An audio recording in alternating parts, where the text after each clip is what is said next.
हे दोस्तों नमस्कार। एक बार आप सबका फिर से बहुत बहुत स्वागत है आप सबके अपने यूट्यूब चैनल डियर गुरुजी पर। सो गाइस, जैसा कि आप सबको पता है कि पर डे नाइट में एक टेस्ट में लेकर आता हूं, जहां पर मैं आपको बेसिकली हिंदी के और सामान्य विज्ञान के टेस्ट करवाता हूं।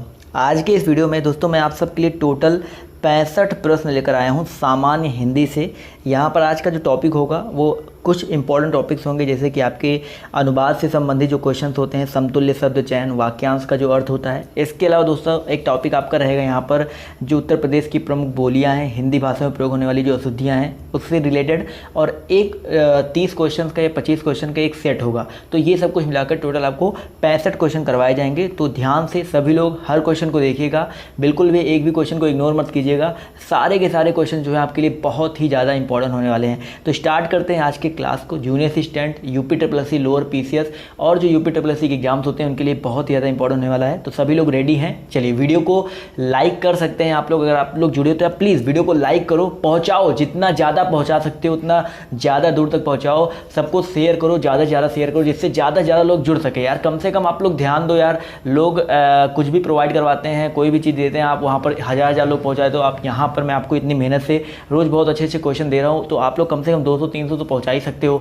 तो प्लीज़ इतना ज़्यादा शेयर करो कि 200-300 लोग तक यहाँ तक पहुँचे, हमारा जो वीडियो है उतने लोग लाइव टेस्ट दे सके। चलिए, मुझे पता है कि बहुत ज़्यादा हो गया लेक्चर, स्टार्ट करते हैं क्लास को। तो पहला क्वेश्चन आप सबके सामने ये रहा, मिथिलेश कुमारी बताइए किन्हें कहते हैं? मिथिलेश कुमारी किन्हें कहते हैं? पहला ऑप्शन क्वेश्चन है। तो जवाब देखिए यहाँ पर आना शुरू हो गया। तो बिल्कुल करेक्ट जवाब दोस्तों यहाँ पर सीता जी को कहा जाता है। मिथिलेश कुमारी मिथिला के राजा जनक की पुत्री अर्थात सीता जी को कहा जाता है। इसका और भी पर्यायवाची हम अगर बोले तो वैदेही कहते हैं इनको, जानकी कहते हैं, जनक सुता कहते हैं, भूमिजा रामप्रिया कहते हैं। ये सब नाम से हम लोग इनको जानते हैं। चलिए आते हैं अगले क्वेश्चन पर। तो अगला क्वेश्चन आपका यहाँ पर कह रहा है कि सख्य भाव मिश्रित अनुराग को कहा जाता है। बहुत ही इंपॉर्टेंट क्वेश्चन है, सख्य भाव मिश्रित अनुराग को कहा जाता है। चलिए जवाब देखिए यहाँ पर आना शुरू हो गया है। तो याद रखिएगा दोस्तों, सख्य भाव मिश्रित अनुराग को क्या कहा जाता है? यहाँ पर प्रणय कहा जाता है। तो ऑप्शन नंबर जिसका ए है प्रणय, वो यहाँ पर बिल्कुल करेक्ट हो जाएगा। तो जितने भी साथी यहाँ पर ऑप्शन नंबर ए बोल रहे हैं वो लोग यहाँ पर बिल्कुल करेक्ट हैं। जी हाँ, इसका पीडीएफ देखिए, अभी तक मैंने 2-3 पीडीएफ पेंडिंग हो गए हैं, बट अभी करंट अफेयर और पीडीएफ मैंने आपको दे दिया है। अब जो भी पीडीएफ मैं आपको दे दूंगा, तो बस आपको करना क्या है, वेबसाइट पर और हमारे टेलीग्राम पर आपको फॉलो करते रहना है। एक साथ वेबसाइट मैं आपको जो पीडीएफ है दे दूंगा, उसकी टेंशन मत लीजिए। चलिए इसका जवाब देखिए, यहाँ पर सभी लोगों ने दे दिया था। भैया क्या कहा जाता है सख्य भाव मिश्रित अनुराग को? जवाब तो दे ही दिया था प्रणय। आते हैं अगले क्वेश्चन पर। तो अगला क्वेश्चन आपका यहाँ पर कह रहा है, आभ्यंतर का सही अर्थ क्या है? सभी लोग जवाब दीजिए, आभ्यंतर का सही अर्थ क्या है? चलिए, बहुत ही अच्छा प्यारा क्वेश्चन है और जवाब देखिए यहाँ पर आना शुरू हो गया है। तो याद रखिएगा दोस्तों, आभ्यंतर का जो सही अर्थ है वो आपका किसी वस्तु के भीतरी भाग, यानी कि किसी वस्तु का जो भीतरी भाग होता है वो आपका आभ्यंतर कहलाता है। तो जितने भी लोग यहाँ पर ऑप्शन नंबर डी बोल रहे हैं वो लोग यहाँ पर बिल्कुल करेक्ट हैं। जी हाँ सर, बिल्कुल सही बात है। ऑप्शन नंबर जो इसका डी है वो यहाँ पर बिल्कुल करेक्ट हो जाएगा, किसी वस्तु का भीतरी भाग। आते हैं क्वेश्चन नंबर 4 की तरफ। तो आपसे कह रहा है अध्याहार का अर्थ क्या है? क्वेश्चन नंबर 4 आपसे कह रहा है अध्याहार, इसका अर्थ क्या है? चलिए देखते हैं कौन कौन जवाब दे रहा है यहाँ पर। तो चलिए जवाब देखिए आना शुरू हो गया है। तो अगर हम बात करते हैं अध्याहार के बारे में, तो अध्याहार का अर्थ होता है वाक्य में कर्ता और कर्म का जुड़ जाना। याद रखिएगा, बहुत इंपॉर्टेंट है, वाक्य में कर्ता और कर्म का जुड़ जाना, ये आपका क्या कहलाता है?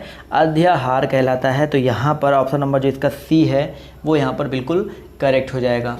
क्लियर है सर? जी हाँ, बिल्कुल मज़ा आ रहा है, अच्छा लग रहा है। तो यार वीडियो को लाइक करते हुए चलो। और स्पेशली अगर आप हिंदी के लिए अगर आपके मेरे चैनल से जुड़ना चाहते हैं तो सेकंड चैनल को सब्सक्राइब कर लो।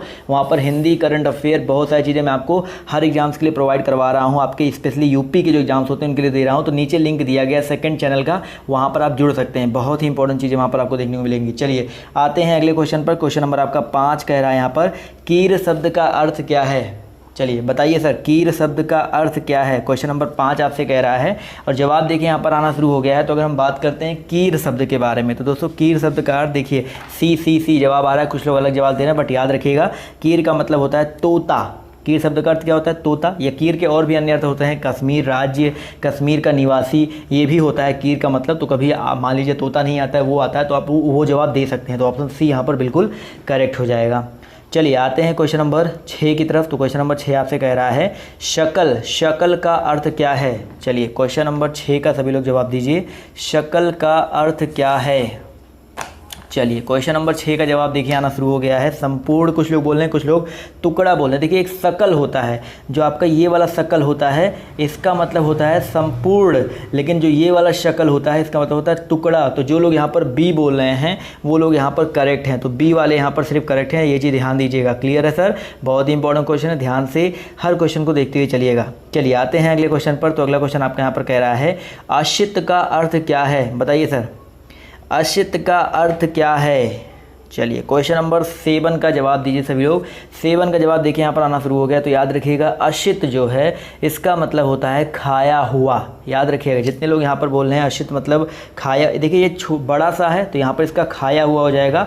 लेकिन यही मान लीजिए आपका आश्रित कुछ इस तरह से लिखा होता, मान लीजिए आपका ये वाला आश्रित लिखा होता तो इसका मतलब होता है काला। क्लियर है, तो आश्रित मतलब खाया हुआ, आश्रित मतलब काला, तो दोनों में अंतर ध्यान दीजिएगा, बहुत ही इंपॉर्टेंट चीज़ें हैं। क्लियर है सर, मज़ा आ रहा है। वीडियो को लाइक करते हुए चलो शेयर करो यार, कम से कम पहुंचा दो, 100-200 लोग तक कम से कम पहुंचा ही दो, इतना तो आप लोग कर ही सकते हो। क्लियर है, चलिए आते हैं क्वेश्चन नंबर 9 की तरफ। तो क्वेश्चन नंबर 8 की तरफ। तो यहाँ पर कह रहा है बेमेल शब्द का चयन कीजिए।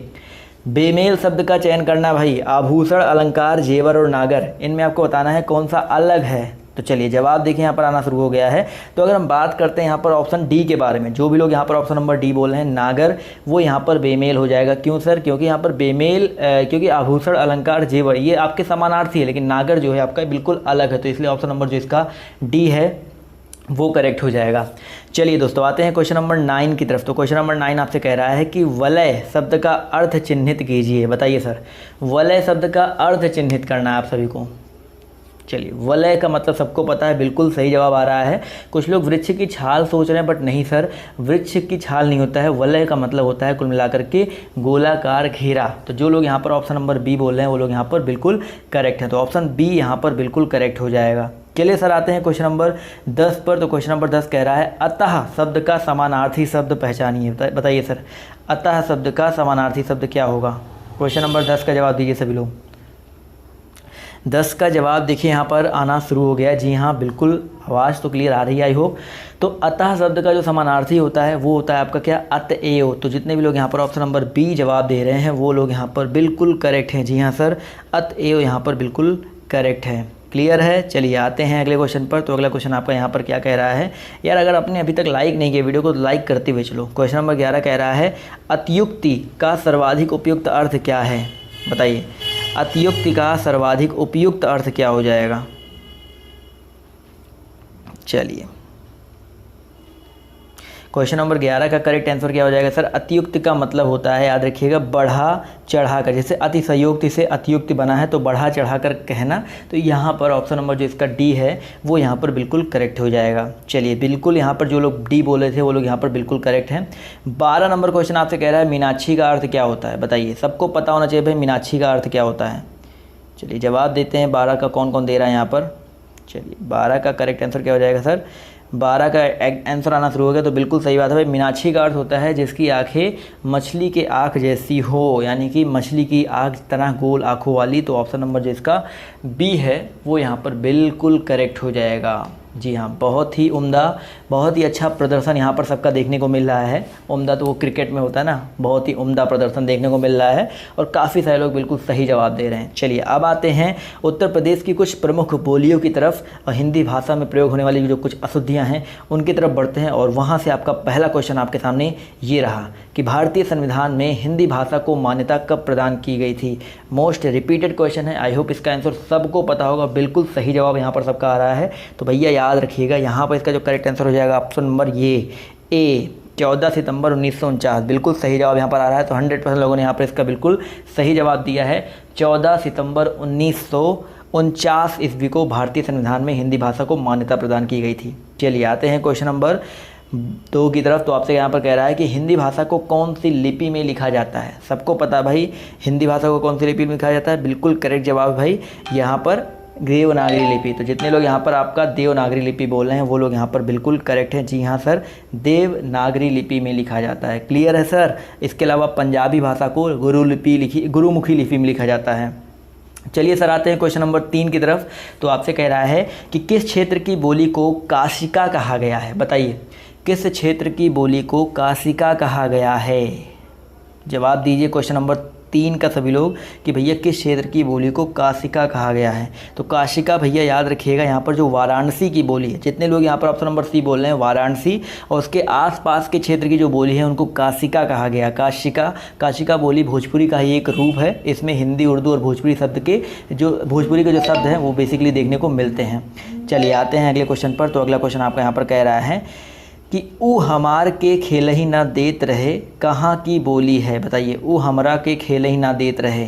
बताइए, बहुत ही अच्छी लैंग्वेज है और देखते हैं कौन यहाँ पर जवाब देता है।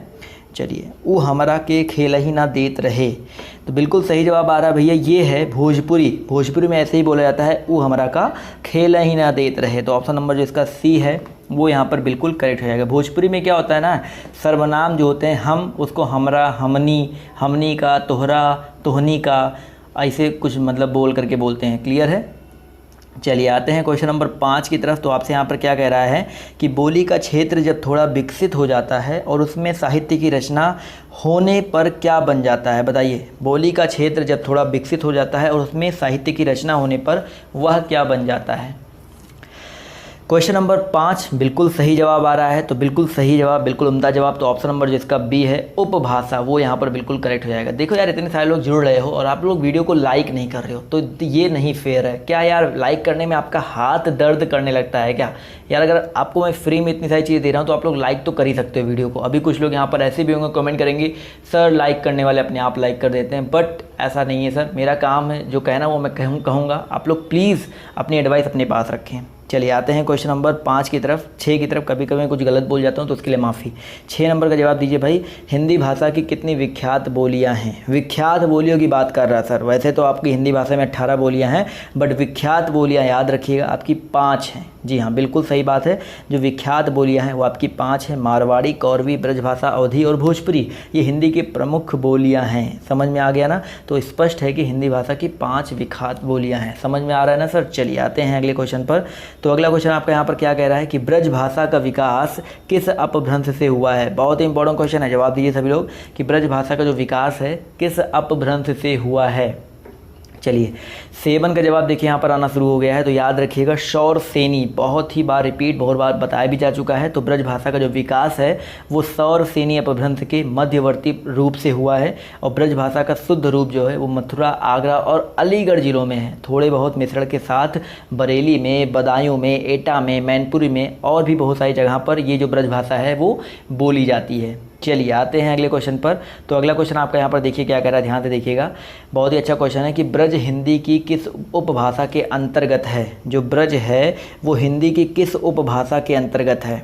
बहुत ही अच्छा क्वेश्चन है। आई होप सबको आंसर पता होगा। तो बिल्कुल सही जवाब देखिए यहाँ पर आना शुरू भी हो गया है। तो ब्रज जो है बेसिकली आपकी पश्चिमी हिंदी की, बिल्कुल सही जवाब है सर। ब्रज जो है पश्चिमी हिंदी में शामिल उपभाषा में से एक है। ब्रज हो गया सर, इसके अलावा कन्नौजी हो गया, बुंदेली हो गया, खड़ी बोली हो गया, राजस्थानी हो गया, ये सारे के सारे आपकी पश्चिमी हिंदी के अंतर्गत आती है। पूर्वी हिंदी में आपकी अवधी आ जाती है, बघेली को मान सकते हैं, छत्तीसगढ़ी को मान सकते हैं, ये आपकी पूर्वी हिंदी के अंतर्गत आते हैं। क्लियर है सर? चलिए आते हैं क्वेश्चन नंबर 9 की तरफ। तो क्वेश्चन नंबर 9 आपसे यहाँ पर क्या कह रहा है कि संविधान के किस अनुच्छेद में हिंदी को राजभाषा तथा इसकी लिपि देवनागरी को स्वीकार किया गया है। बताइए, संविधान के किस अनुच्छेद में हिंदी को राजभाषा तथा इसकी लिपि देवनागरी को स्वीकार किया गया है।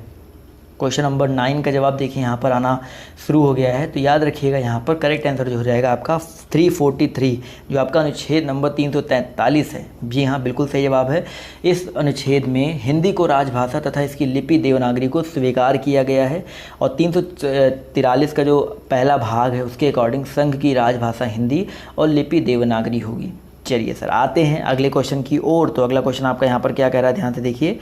बहुत ही अच्छा क्वेश्चन है। कह रहा है कि भारतीय संविधान में किस भाषा को राजभाषा के रूप में स्वीकारा गया है। तो इसको स्किप करेंगे क्योंकि सबको पता है हिंदी भाषा को, तो इसको स्किप कर देते हैं, ज़्यादा इस पर समय वेस्ट नहीं करते हैं।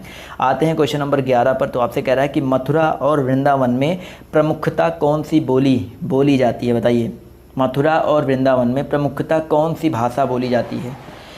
चलिए 11 का जवाब देखिए यहाँ पर आना शुरू हो गया है। तो याद रखिएगा यहाँ पर जो ब्रज भाषा है वो बेसिकली बोली जाती है। तो ऑप्शन नंबर जो इसका बी है वो यहाँ पर बिल्कुल करेक्ट हो जाएगा। ब्रज भाषा का विकास जो है सौरसेनी अपभ्रंश से हुआ है और यह मथुरा, वृंदावन, आगरा, अलीगढ़ आदि जिलों में बोली जाती है। इसके अलावा दोस्तों इस भाषा के प्रसिद्ध कवि कौन है, कोई बताना चाहेगा? जी हाँ, ब्रज भाषा के प्रसिद्ध कवि बहुत सारे लोग हैं। सूरदास जी हैं, रसखान जी हैं। जी हाँ, जवाब देखिए आना शुरू हो गया। बिहारी जी भी, हाँ बिल्कुल सही है। चलिए आते हैं क्वेश्चन नंबर 12 की ओर। तो 12 नंबर क्वेश्चन कह रहा है कि उत्तर प्रदेश में कौन सी भाषा नहीं बोली जाती है? बताइए सर, उत्तर प्रदेश में कौन सी भाषा नहीं बोली जाती है? 12 का जवाब दीजिए सभी लोग। तो 12 का जवाब देखिए यहाँ पर आना शुरू हो गया है। तो बिल्कुल सही सर है। उत्तर प्रदेश में अगर हम बात करते हैं तो आपकी जो पहाड़ी लैंग्वेज है, जो पहाड़न वाली लैंग्वेज होती है, वो नहीं बोली जाती है। तो ऑप्शन जो इसका डी है वो यहाँ पर बिल्कुल करेक्ट हो जाएगा। क्लियर है सर? यार अगर आपको मज़ा आ रहा है, अगर आपको टेस्ट देने में अच्छा लग रहा है, आपको लगता है कि ये इंपॉर्टेंट है, आपको भी लगता है कि इंपॉर्टेंट हो सकता है आपके एग्जाम के लिए, तो प्लीज़ चैनल को एक बार लाइक और शेयर करना या वीडियो को सब्सक्राइब करना मत भूलिएगा। समझ में आ रहा है ना? चलिए आते हैं क्वेश्चन नंबर 13 पर। तो 13 कह रहा है आपसे यहाँ पर कि इनमें से कौन सी बोली उत्तर प्रदेश की नहीं है? उसी तरह का क्वेश्चन है बट ऑप्शंस अलग अलग हैं। देखिए जब आप यहाँ पर क्वेश्चन देखते ही आना शुरू हो गया तो बिल्कुल सही बात है, लेकिन यहाँ पर जो नहीं है उसका ये भी बताइए कि क्यों नहीं है। चलिए कहाँ की है वो? तो बिल्कुल सही जवाब आ रहा है ऑप्शन नंबर ए, मेवाती। कुछ लोग यहाँ पर बोल रहे हैं ऑप्शन नंबर ए, बिल्कुल सही बात है। मेवाती जो बोली है दोस्तों वो आपकी उत्तर प्रदेश की नहीं है, बल्कि ये कहाँ की है? जी हाँ, हरियाणा में बोली जाती है। और राजस्थान, जी हाँ कुछ लोग राजस्थान बोल रहे हैं तो राजस्थान की बोली है। और इसके अलावा कन्नौजी, भोजपुरी और ब्रज की बात करते हैं तो ये सारी की सारी आपकी उत्तर प्रदेश की बोलियाँ हैं। बिल्कुल सही बात है सर। चलिए बढ़ रहे हैं अगले क्वेश्चन की ओर। चलिए रेडी हैं सभी लोग? तो अगले क्वेश्चन पर आते हैं। तो अगला क्वेश्चन आपका यहाँ पर क्या कह रहा है?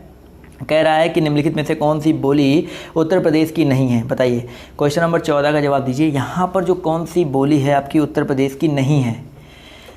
14 का जवाब देखिए यहाँ पर आना शुरू हो गया है। तो याद रखिएगा जो आपकी बोली कौन सी सर? आपकी जो जयपुरी बोली है, याद रखिएगा जो आपकी जयपुरी बोली है, बिल्कुल सही बात है, ये आपकी उत्तर प्रदेश की बोली नहीं है, राजस्थान की बोली है। कन्नौजी ब्रजभाषा खड़ी बोली मैं आपको पहले ही बता चुका हूँ, ये आपकी उत्तर प्रदेश के अंडर में आती हैं। क्लियर है सर? चलिए आते हैं अगले क्वेश्चन पर। तो अगला क्वेश्चन आपका यहाँ पर क्या कह रहा है कि निम्नलिखित में से कौन सी बोली उत्तर प्रदेश में बोली जाती है? बताइए। यहाँ पर आपको बताना है कौन सी बोली आपकी उत्तर प्रदेश में बोली जाती है। क्वेश्चन नंबर आपका 15 है आई होप। चलिए 15 का जवाब देखिए यहाँ पर आना शुरू हो गया है। तो याद रखिएगा यहाँ पर जो 15 नंबर क्वेश्चन है इसका करेक्ट आंसर हो जाएगा आपका। यहाँ पर देखिए कुछ लोग यहाँ पर कंफ्यूज हो रहे हैं, तो यहाँ पर याद रखिएगा यहाँ पर 2 बोलियाँ ऐसी दी गई है जो उत्तर प्रदेश में बोली जाती है। यहाँ पर कन्नौजी और आपकी जो बुंदेली है, यानी कि सी और डी। बिल्कुल सही बात है। क्वेश्चन में ऑप्शन 2 दे दिया है तो यहाँ पर सी और डी दोनों यहाँ पर ऑप्शन लगाएंगे। तो यहाँ पर कन्नौजी भी बोली जाती है और बुंदेली दोनों बोली जाती है। कन्नौजी बोली आपकी कन्नौज, फर्रुखाबाद, इटावा और आदि में बोली जाती है। बुंदेली आपकी झांसी, जालौन, हमीरपुर, यहाँ सब बोला जाता है। तो यहाँ पर दोनों ऑप्शन सही है, तो दोनों को आप लोग सही मानेंगे। और इसलिए जो लोग सी और डी दोनों बोले थे, दोनों लोग यहाँ पर सही हैं। क्लियर है?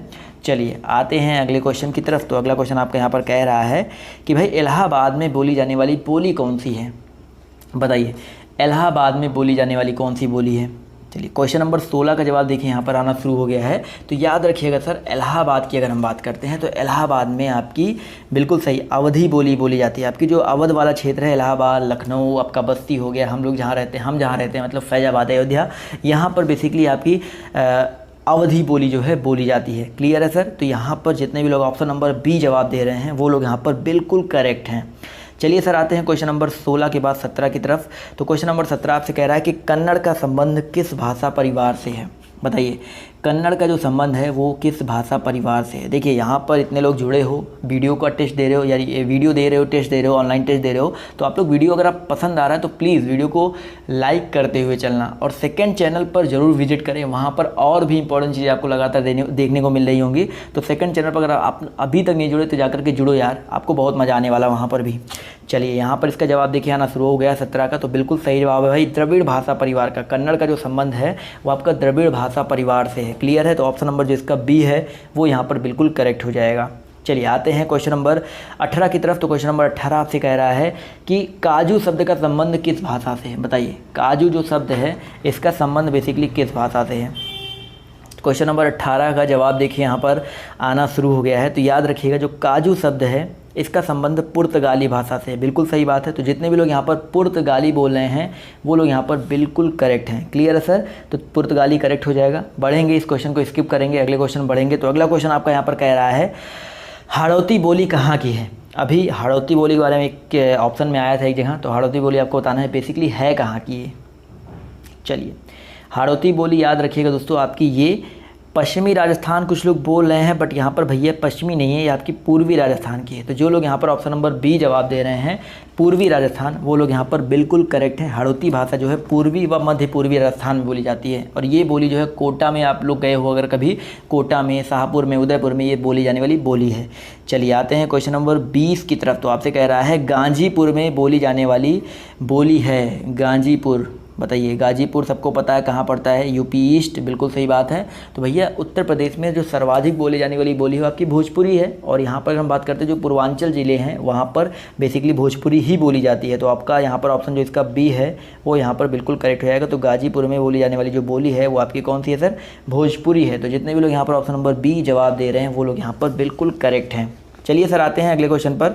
तो अगला क्वेश्चन आपके यहाँ पर कह रहा है कि अंग्रेजी का हिंदी में अनुवाद करना है। बताइए, बहुत ही अच्छा क्वेश्चन है। इस तरह के क्वेश्चन आपके पेपर में आते हैं। कल का टॉपिक यही रहेगा, कल अंग्रेजी से हिंदी में अनुवाद वाले ही क्वेश्चन आपको देखने को मिलने वाले हैं। तो कल के टॉपिक को तो बिल्कुल मिस मत कीजिएगा।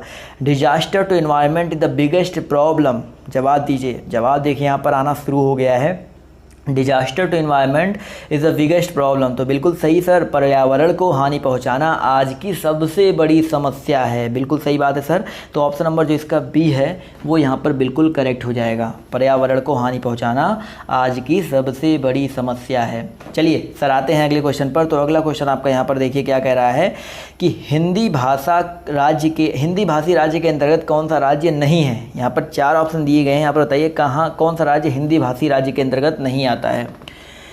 जवाब देखिए यहाँ पर आना शुरू हो गया है। तो बिल्कुल सही जवाब आ रहा है। उत्तर प्रदेश में भी लोग हिंदी बोलते हैं, बिहार में भी लोग हिंदी बोलते हैं, झारखंड में भी देखा जाए तो हिंदी भोजपुरी ये सब बोली जाती है। बट आपकी महाराष्ट्र जो है, महाराष्ट्र बेसिकली आपका हिंदी भाषी राज्य के अंतर्गत नहीं बल्कि मराठी भाषी राज्य के अंतर्गत आने वाला राज्य है। समझ में आ गया ना। उत्तर प्रदेश, बिहार, झारखंड, मध्य प्रदेश, छत्तीसगढ़, हिमाचल प्रदेश, उत्तराखंड और कुछ बच रहा है क्या, यहाँ पर आप बेसिकली आपकी हिंदी बोली जाती है। दिल्ली सब जगह हिंदी बोली जाती है। चलिए आते हैं क्वेश्चन नंबर 22 के बाद 23 पर। तो 23 नंबर क्वेश्चन कह रहा है कि खड़ी बोली का प्रथम महाकाव्य कौन सा है। खड़ी बोली जो है इसका प्रथम महाकाव्य कौन सा है। चलिए खड़ी बोली का प्रथम महाकाव्य, यहाँ पर देखिए जवाब आना शुरू हो गया है। तो याद रखिएगा सर, आपका जो प्रिय प्रवास है, जो प्रिय प्रवास है खड़ी बोली का प्रथम महाकाव्य है। तो ऑप्शन नंबर जो इसका बी है वो यहाँ पर बिल्कुल करेक्ट हो जाएगा। क्लियर है सर, प्रिय प्रवास यहाँ पर बिल्कुल करेक्ट हो जाएगा। चलिए सर आते हैं क्वेश्चन नंबर 24 की तरफ। तो 24 नंबर क्वेश्चन कह रहा है कि छत्तीसगढ़ी किस भाषा की बोली है। जो छत्तीसगढ़ी है वो किस भाषा की बोली है। क्वेश्चन नंबर 24 का सभी लोग जवाब दीजिए। तो जवाब देखिए यहाँ पर आना शुरू हो रहा है धीरे धीरे। तो बिल्कुल सही बात है भाई, जो छत्तीसगढ़ी है वो आपकी पूर्वी हिंदी की बोली है। छत्तीसगढ़ी जो है आपकी पूर्वी हिंदी की बोली है। कुछ लोग यहाँ पश्चिमी बोल रहे हैं भाई, छत्तीसगढ़ी जो है आपकी, देखो पूर्वी हिंदी के अंतर्गत 3 बोली आती हैं, अवधी, बघेली और छत्तीसगढ़ी। तो छत्तीसगढ़ी आपका पूर्वी के अंदर में आता है, बहुत इंपॉर्टेंट है, याद रखिएगा। चलिए सर आते हैं अगले क्वेश्चन पर। तो अगला क्वेश्चन आपका यहाँ पर कह रहा है कि जयपुरी का स्थानीय नाम क्या है। बताइए जयपुरी का जो स्थानीय नाम है वो क्या है। चलिए क्वेश्चन नंबर 25 का जवाब दीजिए सभी लोग। जयपुरी का स्थानीय नाम क्या है। तो जवाब देखिए आना शुरू हो गया है। तो बिल्कुल सही है सर, ढूढ़ाड़ी। बहुत ही इंपॉर्टेंट क्वेश्चन है। ढूढ़ाड़ी जो है आपका वो जयपुरी का स्थानीय नाम है। तो इस ऑप्शन नंबर जो इसका सी है वो यहाँ पर बिल्कुल करेक्ट हो जाएगा। क्लियर है सर। चलिए बढ़ते हैं अगले क्वेश्चन की ओर। तो अगला क्वेश्चन आपका यहाँ पर कह रहा है कि हिंदी खड़ी बोली किस अपभ्रंश से विकसित हुई है। जवाब दीजिए सभी लोग, हिंदी खड़ी बोली किस अपभ्रंश से विकसित हुई है। जवाब देखिए यहाँ पर आना शुरू हो गया है। तो बिल्कुल सही जवाब आ रहा है सर। तो जो लोग यहाँ पर बोल रहे हैं कौन सा भैया, यहाँ पर जितने भी लोग बोल रहे हैं ऑप्शन नंबर कौन सा, बी, सौर सैनी, वो लोग यहाँ पर बिल्कुल करेक्ट हैं। तो हिंदी जो खड़ी बोली का विकास है वो आपका सौर सैनी अपभ्रंश से हुआ है। इससे विकसित अन्य बोलियाँ हैं। और कौन कौन सी बोलियाँ इससे विकसित हैं सर, पश्चिमी हिंदी है, राजस्थानी है, ब्रज भाषा है, ये सारी की सारी हिंदी खड़ी बोली का बेसिकली सौर सैनी अपभ्रंश से इनका विकास हुआ है। चलिए सर आते हैं अगले क्वेश्चन पर। तो अगला क्वेश्चन आपका यहाँ पर कह रहा है कि पूर्वी हिंदी क्षेत्र में कौन सी बोली नहीं बोली जाती है। बताइए पूर्वी हिंदी क्षेत्र में कौन सी बोली नहीं बोली जाती है। चलिए जवाब देखिए यहाँ पर आना शुरू हो गया है। तो याद रखिएगा क्वेश्चन नंबर 28 का जो करेक्ट आंसर है वो क्या हो जाएगा सर, पूर्वी हिंदी जो क्षेत्र है वो यहाँ पर आपकी जो जयपुरी है वो नहीं बोली जाती है। बिल्कुल सही बात है। अवधी, छत्तीसगढ़ी, बघेली ये पूर्वी हिंदी की 3 प्रमुख बोलियाँ हैं। बट जो आपका जयपुरी है ये बेसिकली आपका नहीं बोला जाता है। चलिए आते हैं क्वेश्चन नंबर 28 के बाद 29 पर। तो क्वेश्चन नंबर आपका 29 कह रहा है कि भाई कौन सी बोली बिहार की नहीं है, बताइए सर, कौन सी बोली जो है वो बिहार की नहीं है। 29 का जवाब देखिए यहाँ पर आना शुरू हो गया है। तो याद रखिएगा भैया, जो बिहार की है यहाँ पर कह रहा है कौन सी नहीं है, तो यहाँ पर जो जयपुरी बोली है, बिल्कुल फिर से वही सेम ऑप्शन जो इसका सी है जयपुरी, ये दोस्तों आपकी बिहार की बोली नहीं है। क्लियर है सर। तो अभी 2 टॉपिक मैंने आपको कवर करवाए। मैंने बताया ना, काफ़ी लोग कह रहे थे सर आप एक ही टाइप के क्वेश्चन करवा रहे हो, आप रैंडम क्वेश्चन नहीं करवाते हो, तो आज वो भी मैंने आप सबके लिए यहाँ पर सुविधा रखा है। अभी साइंस को थोड़ा सा अलग कर दे रहे हैं, साइंस के लिए मैं अलग वीडियो बना दूंगा, अलग लाइव टेस्ट ले लूँगा। तो अब बढ़ेंगे कुछ ऐसे क्वेश्चन की ओर जहाँ पर आपको कुछ रैंडम क्वेश्चन हिंदी के मिलेंगे। तो उसके लिए तैयार हो जाइए। 25 क्वेश्चन लगभग आपके यहाँ पर होने वाले हैं। 25 क्वेश्चन और बचे हैं, ध्यान से देखिए। पहला क्वेश्चन आपके सामने ये रहा कि भैया निम्नलिखित में से मौखिक अभिव्यक्ति का रूप है, बताइए निम्नलिखित में से मौखिक अभिव्यक्ति का रूप है। जवाब देखिए, यहाँ पर जवाब दीजिए। तो याद रखिएगा, बिल्कुल सही जवाब जो लोग यहाँ पर ऑप्शन नंबर डी बोल रहे हैं वो करेक्ट है भैया। जो आपका आशुभाषण है, आशुभाषण जो है वो मौखिक अभिव्यक्ति का एक रूप है। आशुभाषण का मतलब क्या होता है, जैसे क्या होता है ना कि जैसे आप भाषण देने जा रहे हो और भाषण के ठीक पहले आपको सब्जेक्ट यानी कि विषय बताया जाए, वो आपका आशुभाषण कहलाता है। यानी कि भाषण के जस्ट पहले, स्पीच के सब जस्ट पहले। समझ में आ रहा है ना। चलिए आते हैं अगले क्वेश्चन पर। तो अगला क्वेश्चन आपका यहाँ पर देखिए क्या कह रहा है। कह रहा है कि हिंदी भाषा में कितनी बोलियां हैं, बताइए सर। हिंदी भाषा में पूछ रहा है कितनी बोलियां हैं। अभी मैंने आपको एक क्वेश्चन में हिंट दिया था, तो प्रमुख रूप से तो आपकी 5 बोलियां हैं, लेकिन यहाँ पर टोटल बोलियां कितनी हैं, बिल्कुल सही जवाब आ रहा है 18 बोलियां। याद रखिएगा, हिंदी भाषा में कुल 18 बोलियां हैं, जिनको 5 उपभाषा में विभक्त किया गया है। पूर्वी हिंदी, पश्चिमी हिंदी, राजस्थानी हिंदी और पहाड़ी हिंदी, और इसके अलावा और कौन सा, बिहारी हिंदी। तो ये टोटल 5 उपभाषा में बदला गया है। क्लियर है, विभक्त किया गया है।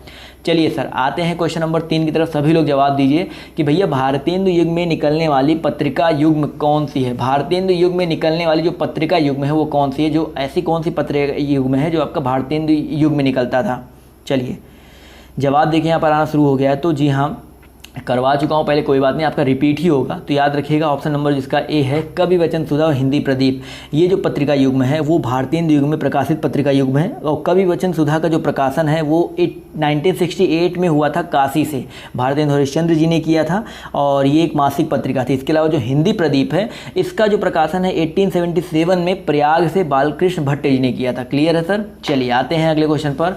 तो अगला क्वेश्चन ध्यान से देखिए क्या कह रहा है कि तद्भव पत्रिका के संपादक का नाम क्या है, बताइए। बहुत ही अच्छा क्वेश्चन है। तद्भव पत्रिका, इसके इस संपादक के नाम बताइए। 4 का आंसर देखिए यहाँ पर आना शुरू हो गया। तो बिल्कुल सही बात है, जो तद्भव पत्रिका है इसके संपादक कौन है, अखिलेश जी हैं। तो यहाँ पर जो ऑप्शन नंबर डी है वो यहाँ पर बिल्कुल करेक्ट हो जाएगा। ये जो है लखनऊ से प्रकाशित होने वाली पत्रिका थी, और यह एक मासिक पत्रिका है जो मूलतः आधुनिक रचनाशीलता पर आधारित है। क्लियर है, बहुत ही इंपॉर्टेंट क्वेश्चन है। आते हैं क्वेश्चन नंबर 5 की तरफ।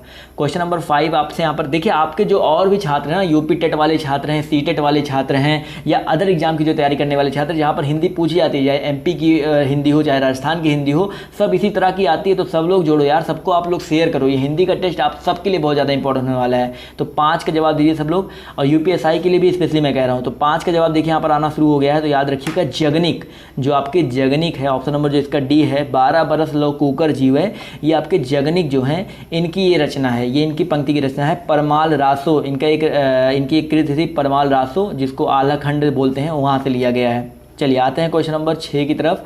तो क्वेश्चन नंबर आपका 6 कह रहा है कि निम्नलिखित में से भैया किस देश में हिंदी भाषा का प्रयोग लिखने और बोलने में किया जाता है। चलिए सर, क्वेश्चन नंबर 6 का जवाब दीजिए भैया। निम्नलिखित में से किस देश में हिंदी भाषा का प्रयोग लिखने व बोलने में किया जाता है। बिल्कुल सही जवाब आ रहा है मॉरिशस। तो ऑप्शन नंबर जो इसका डी है मॉरिशस, वो यहाँ पर बिल्कुल करेक्ट हो जाएगा। जी हाँ, बिल्कुल सही जवाब है। आते हैं क्वेश्चन नंबर 7 की तरफ। तो क्वेश्चन नंबर 7 का सभी लोग जवाब दीजिए सर कि सूरसागर जो भाषा है, वो सूरसागर जो है वो किस भाषा की रचना है। सूरसागर एक रचना है, वो किस भाषा की रचना है। 7 का जवाब देखिए यहाँ पर आना शुरू हो गया है। तो बिल्कुल सही जवाब देखिए आ रहा है। तो सूरसागर की अगर हम बात करें दोस्तों, तो बिल्कुल सही बात है, ब्रज भाषा की रचना है। तो जितने भी लोग यहाँ पर ऑप्शन नंबर सी बोल रहे हैं ब्रज भाषा, वो लोग यहाँ पर बिल्कुल करेक्ट हैं। क्लियर है सर। सूरदास जी के एक पंक्ति है, कृष्ण भक्ति की एक उन्होंने काव्य लिखा था, वहाँ से लिया गया है। कृष्ण भक्ति को लेकर के कृष्ण जी की वहाँ पर लीलाओं का वर्णन किया है। क्लियर है। चलिए आते हैं अगले क्वेश्चन पर। तो अगला क्वेश्चन आपका यहाँ पर क्या कह रहा है, कह रहा है क्वेश्चन कि वीरों का कैसा हो वसंत, ये कविता किसने लिखी है बताइए। वीरों का कैसा हो वसंत, ये कविता जो है किसने लिखी है? जी हाँ, कुछ लोग बोल रहे हैं हैप्पी टीचर्स डे, मैंने ध्यान नहीं दिया। तो भैया सबको दिल से बधाई, और आप सब भी एक टीचर हो, आप सब से भी बहुत कुछ सीखने को मिलता है यार। ये ज़िंदगी ना, ज़िंदगी सबसे बड़ा जो अध्यापक है वो ज़िंदगी है। ज़िंदगी हमको बहुत कुछ सिखाती है, समझ में आ रहा ना? तो सबसे पहले तो आप जो ये लाइफ हमको मिली है इसको आप बोलो हैप्पी टीचर्स डे। क्लियर है? चलिए क्वेश्चन नंबर 8 का जवाब देखिए, यहाँ पर आना शुरू हो गया है। तो यहाँ पर जो इसका करेक्ट आंसर हो जाएगा सुभद्रा कुमारी चौहान। तो वीरों का कैसा हो बसंत, ये कविता सुभद्रा कुमारी चौहान ने लिखा। यार मज़ा आ रहा है तो आप प्लीज़ वीडियो को लाइक करो, जिससे हमारा भी दिल गार्डन गार्डन हो जाए। जी हाँ, समझ, दिल बाग बाग कर दो मेरा भी, आप लोग वीडियो को लाइक करके और ज़्यादा से ज़्यादा शेयर करके। समझ में आ रहा है ना? चलिए क्वेश्चन नंबर 9 कह रहा है आपसे यहाँ पर कि निम्नलिखित में से कौन सी व्याकरण और वर्तनी से शुद्ध भाषा कहलाती है? जवाब दो यार, जल्दी जल्दी जवाब दो कि यहाँ पर व्याकरण और वर्तनी से शुद्ध भाषा कहलाती है। जवाब देखिए यहाँ पर आना शुरू हो गया है। तो मानक भाषा बिल्कुल सही जवाब है, मानक भाषा। यहाँ पर ऑप्शन जो इसका डी है वो यहाँ पर बिल्कुल करेक्ट हो जाएगा। जो मानक भाषा है वो जवाब जो व्याकरण और वर्तनी से शुद्ध भाषा कहलाती है। आते हैं अगले क्वेश्चन पर। तो अगला क्वेश्चन आपका यहाँ पर कह रहा है निम्नलिखित में से कौन सा रासो आल्हा खंड के नाम से प्रसिद्ध है? देखिए ये मैंने आपको अभी एक क्वेश्चन में हिंट दिया था। कौन सा रासो सर? बिल्कुल सही जवाब आ रहा है परमाल रासो। किसके द्वारा कृत है?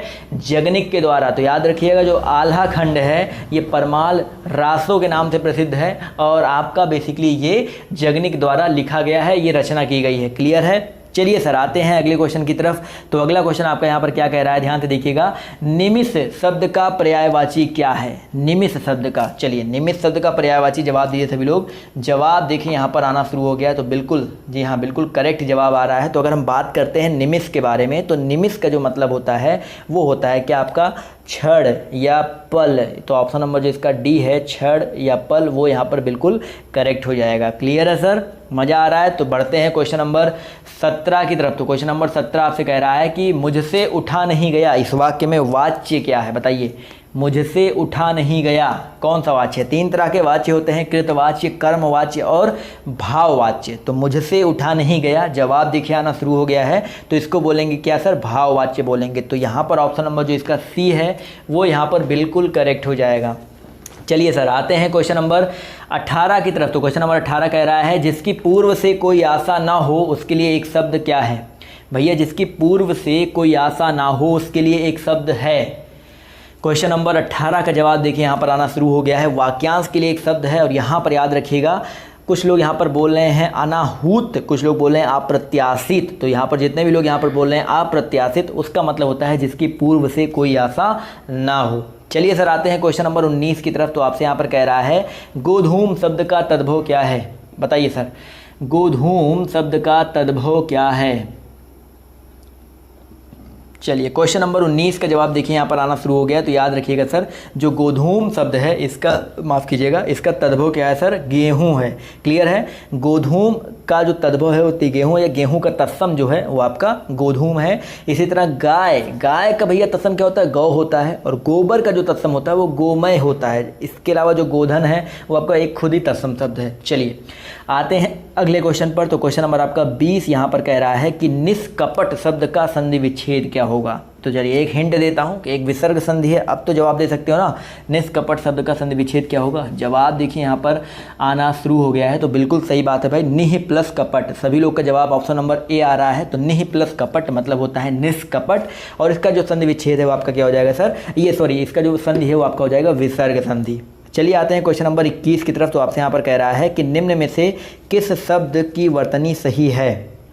बताइए सर, निम्न में से किस शब्द की वर्तनी जो है आपकी सही है? चलिए जवाब देखिए, अनुगृहीत का जवाब आना शुरू हो गया। और बी तो बिल्कुल सही जवाब है। जो अनुगृहीत है ये बिल्कुल शुद्ध शब्द वाला वर्तनी है। क्लियर है सर? तो ऑप्शन नंबर जो इसका बी है वो यहाँ पर बिल्कुल करेक्ट हो जाएगा। चलिए सर आते हैं क्वेश्चन नंबर 22 की तरफ। तो क्वेश्चन नंबर आपका 22 कह रहा है कि अपेक्षा का विशेषण रूप क्या है? अपेक्षा का विशेषण रूप क्या है? जवाब दीजिए सभी लोग। चलिए अपेक्षा के बारे में अगर हम बात करें सर, तो जो लोग यहाँ पर, जो भी हमारे साथीगण जितने भी लोग हैं यहाँ पर, जो लोग बोल रहे हैं अपेक्षा का क्या सर, विशेषण रूप कह रहा ना, तो अपेक्षित बिल्कुल सही जवाब है। तो जो लोग यहाँ पर अपेक्षित बोल रहे हैं वो लोग यहाँ पर बिल्कुल करेक्ट हो जाएंगे। तो ऑप्शन नंबर जो इसका डी है वो यहाँ पर बिल्कुल करेक्ट हो जाएगा। अपेक्षा एक भाववाचक संज्ञा है, एक स्त्रीलिंग शब्द है, और इसमें इत प्रत्यय लगाकर इसको अपेक्षित विशेषण बनाया जाता है। चलिए आते हैं अगले क्वेश्चन पर। तो अगला क्वेश्चन आपका यहाँ पर कह रहा है कि शाह ध्वनि का उच्चारण स्थान क्या है। जो शाह ध्वनि है उसका उच्चारण स्थान क्या है। क्वेश्चन नंबर 23 का सभी लोग जवाब दीजिए, शाह ध्वनि का उच्चारण स्थान क्या है। चलिए क्वेश्चन नंबर 23 का जवाब देखिए यहाँ पर आना शुरू हो गया है। मज़ा आ रहा है ना सर। चलिए मज़ा आ रहा है तो यार वीडियो को लाइक करते हुए चलो, किस चीज़ का वेट कर रहे हैं सर सभी लोग। तो शाह की अगर हम बात करते हैं तो शाह ध्वनि का जो उच्चारण स्थान है वो आपका तालु है। तो जितने भी लोग यहाँ पर ऑप्शन नंबर सी बोल रहे हैं तालु, वो लोग यहाँ पर बिल्कुल करेक्ट हो जाएंगे। क्लियर है सर। तो ऑप्शन नंबर जो इसका सी है वो यहाँ पर बिल्कुल करेक्ट हो जाएगा। चलिए सर आते हैं क्वेश्चन नंबर 24 की ओर। अभी तक लाइक नहीं किया आपने, कई सारे लोग ऐसे हैं जो अभी तक वीडियो को लाइक ही नहीं किए। लाइक कर दो यार, आपका क्या जाता है। क्वेश्चन नंबर 24 का जवाब दीजिए सभी लोग। अत्यंत शब्द में प्रयुक्त उपसर्ग है। अत्यंत, अत्यंत में बात करते हैं तो बिल्कुल सही बात आ रहा है। तो अति उपसर्ग प्रयुक्त है। क्या भैया, अति। तो जितने भी लोग यहाँ पर ऑप्शन नंबर डी बोल रहे हैं अति, वो लोग यहाँ पर बिल्कुल करेक्ट हैं। क्लियर है सर। तो ऑप्शन नंबर डी यहाँ पर करेक्ट हो जाएगा। आते हैं अगले क्वेश्चन की ओर। तो क्वेश्चन नंबर आपका 25 कह रहा है कि उपतक्या, देखिए ध्यान से, माफ़ कीजिएगा, उपतक्या का अर्थ क्या है। जवाब दीजिए, उपतक्या का अर्थ क्या है। क्वेश्चन नंबर 25 का जवाब देखिए यहाँ पर आना शुरू हो गया है। बहुत ही अच्छा क्वेश्चन है। तो भैया उपतक्या का मतलब होता है पर्वत के पास की भूमि। तो यहाँ पर ऑप्शन नंबर जो इसका डी है वो यहाँ पर करेक्ट हो जाएगा। तो जितने भी लोग यहाँ पर ऑप्शन नंबर डी जवाब दे रहे हैं वो लोग करेक्ट हैं। इसके अलावा एक यहाँ पर देखिए, सूर्य जिस पर्वत के पीछे से निकलता है उसको बोलते हैं उदयाचल। समझ में आ गया ना। तो यहाँ पर ऑप्शन डी जो है करेक्ट हो जाएगा। चलिए पानी पी लेते हैं। आते हैं क्वेश्चन नंबर 26 की ओर। तो क्वेश्चन नंबर आपका 26 कह रहा है अंगा का उच्चारण स्थान क्या होता है। बताइए, अंगा का उच्चारण स्थान क्या होता है। अंगा का, बिल्कुल सही बात है भाई। अंगा बोल के देखो तो नासिक के वर्ड है, नाक से बोलते हो, नाक से श्वास निकलती है। तो यहाँ पर ऑप्शन नंबर जो इसका ए है नासिक की, वो बिल्कुल करेक्ट हो जाएगा। जैसे आपका जो आपके सभी वर्ग के जो पंचमाक्षर होते हैं ना, अंगा, इया, अड़ा, ना, मा, ये सारे आपके नासिक के वर्ड ही होते हैं। चलिए सर आते हैं क्वेश्चन नंबर 27 की ओर। तो क्वेश्चन नंबर 27 आपसे देखिए क्या कह रहा है कि 4 गज मलमल में कौन सा विशेषण है। देखिए 4 गज मलमल, तो मलमल की विशेषता बता रहा है 4 गज। तो 4 गज यानी कि क्या बता रहा है सर, परिमाण बता रहा है। तो परिमाण में भी निश्चित परिमाण बता रहा है। तो यहाँ पर परिमाण बोधक विशेषण हो जाएगा। परिमाण में भी पूछा होता तो कौन सा होता, तो निश्चित परिमाण बोधक ये विशेषण है। तो यहाँ पर ऑप्शन नंबर जो इसका सी है वो यहाँ पर बिल्कुल करेक्ट हो जाएगा। तो जितने भी साथी यहाँ पर ऑप्शन नंबर सी बोल रहे हैं वो लोग यहाँ पर बिल्कुल करेक्ट हैं। चलिए सर आते हैं क्वेश्चन नंबर 28 की ओर। तो क्वेश्चन नंबर आपका 28 कह रहा है शीश का तत्सम रूप क्या है। बताइए, शीश का तत्सम रूप क्या है। चलिए जवाब देखिए यहाँ पर 28 का आना शुरू हो गया है। तो बिल्कुल सही जवाब आ रहा है भैया। जो शीश है इसका तत्सम रूप क्या होता है। ऑप्शन नंबर जो इसका बी है शीर्ष होता है। तो जितने लोग यहाँ पर बी बोल रहे हैं वो लोग करेक्ट हैं। तो ऑप्शन सी वाले तो बिल्कुल गए, क्योंकि सी में तो ये सिरा वैसे भी तत्सम नहीं हो सकता है। जो आपका शीर्ष है वो आपका तत्सम रूप है। चलिए आते हैं अगले क्वेश्चन पर। तो अगला क्वेश्चन आपका यहाँ पर कह रहा है सर चौराहा शब्द में समास है। चौराहा शब्द में समास है। 29 का जवाब देखिए यहाँ पर आना शुरू हो गया है। माफ़ कीजिएगा, 29 में क्या हो जाएगा सर, चौराहा। चौराहा शब्द की अगर हम बात करते हो तो यहाँ पर द्विग समास है। तो द्विग समास ऑप्शन नंबर जो इसका सी है वो यहाँ पर बिल्कुल करेक्ट हो जाएगा। तो जितने भी साथी, जितने भी दोस्त हमारे यहाँ पर द्विग समास बोल रहे हैं वो लोग यहाँ पर बिल्कुल करेक्ट हैं। तो चौराहा शब्द में क्या समास हो जाएगा सर, द्विग समास हो जाएगा। द्विग समास में पहला पद आपका संख्यावाची विशेषण होता है। चलिए आते हैं क्वेश्चन नंबर 30 पर। तो क्वेश्चन नंबर 30 आपसे यहाँ पर क्या कह रहा है कि आँख की किरकिरी होना इसका अर्थ क्या है। बताइए, आँख की किरकिरी होना इसका अर्थ क्या है। चलिए क्वेश्चन नंबर 30 का जवाब देखिए यहाँ पर आना शुरू हो गया है। तो आँख की किरकिरी होना इसका मतलब होता है अप्रिय लगना। तो जितने भी साथी, जितने भी दोस्त यहाँ पर ऑप्शन नंबर ए जवाब दे रहे हैं वो लोग यहाँ पर बिल्कुल करेक्ट हैं। तो दोस्तों आज का आपको ये जो टेस्ट है कैसा लगा, अच्छा लगा हो तो प्लीज़ अभी तक अगर आपने लाइक नहीं किया तो लाइक कर दीजिएगा। और प्लीज़ जितने भी लोग हैं शेयर करो, चैनल को सपोर्ट करो। यार इतना ज़्यादा मेहनत कर रहा हूँ, आप लोग फिर भी सपोर्ट नहीं करते हो। मुश्किल से हर वीडियो पे 2000, 3000, 5000 ऐसे व्यूज़ आते हैं। तो आप लोग क्या कर रहे हो, आप लोग सपोर्ट करो। इतने कम बंदे तो है नहीं UP SSC में। आप लोग जितने भी ग्रुप है, जितनी भी चीज़ें हैं, सब जगह जाकर के शेयर करो। सेकंड चैनल है, वहाँ पर भी इसी तरह की आपकी चीज़ें मैं आपको प्रोवाइड कराता हूँ। एक चैनल पर ज़्यादा नोटिफिकेशन नहीं जा पाता, इसलिए सेकंड चैनल मैंने बनाया है। तो यार सेकंड चैनल को भी सपोर्ट करो। नीचे लिंक दिया गया है, वहाँ पर आपको हर चीज़ें देखने को मिल रही है। तो प्लीज़ सेकंड चैनल को भी सब्सक्राइब करो, इस चैनल को भी करो। और जितने भी लोग हैं प्लीज़ ज़्यादा से ज़्यादा शेयर करो। बस इतना ही कहना चाहूँगा, इतनी ही आप सबसे रिक्वेस्ट है। कभी भी कोई पेड क्लास आज तक नहीं चलाया है, कभी भी कुछ मैंने नहीं बताया। समझ में आ रहा ना। चलिए तो बाय यार, बस आज की इस वीडियो में तो इतना ही। अभी के लिए बाय, टेक केयर, जय हिंद, जय भारत, गुड नाइट सभी को। अभी के लिए अब मिलते हैं आप सबसे कल के वीडियो में। समझ में आ गया ना सर? चलिए।